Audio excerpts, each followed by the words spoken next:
Une présentation de notre plateforme destinée aux aménagements raisonnables.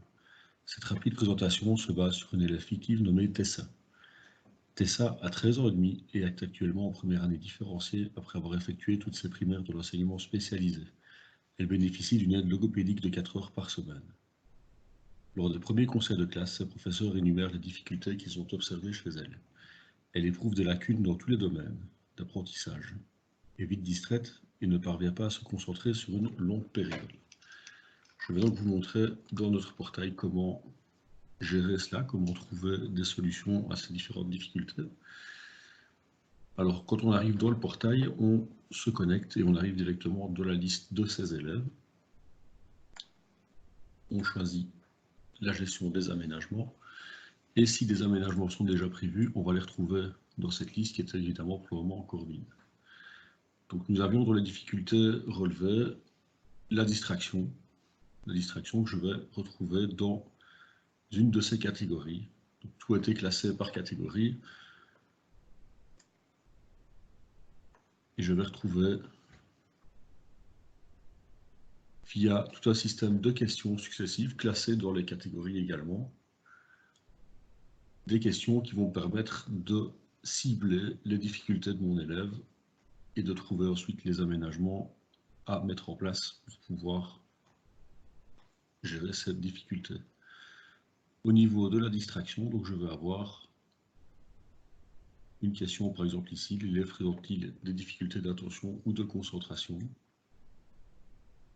De là, j'arrive dans différentes difficultés, parce que cette question ne répond pas forcément ne donne pas forcément lieu à une seule réponse. Difficulté de concentration, et je vais trouver, alors c'est le même principe pour toutes les questions, toutes les difficultés, toute une série d'aménagements possibles pour cette difficulté. Par exemple ici, difficulté d'attention, je pourrais mettre l'élève au premier rang. Je sélectionne, je peux choisir à quel moment je mets en place cet aménagement, préciser certaines choses si nécessaire, et puis j'ajoute. Okay.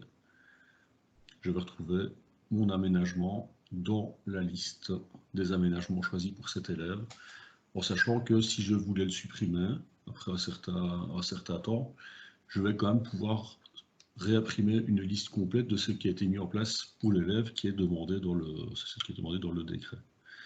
Alors par exemple, dans les autres aménagements, on pourrait trouver un élève qui a des problèmes de vue. L'élève doit-il porter des lunettes? Oui. L'aménagement, ça va être de veiller à ce que l'élève mette ses lunettes, ce qui n'est pas forcément toujours évident. Et alors vous pouvez constater ici que pour chaque proposition d'aménagement, nous avons prévu, ou nous allons ajouter en tout cas, un lien vers des ressources qui vont permettre à l'enseignant qui n'est pas forcément formé de manière plus approfondie aux troubles d'apprentissage, donc ils vont pouvoir lui expliquer concrètement en quoi consiste l'aménagement, en quoi consiste la difficulté et ce qui est à mettre en place avec différentes pistes à explorer.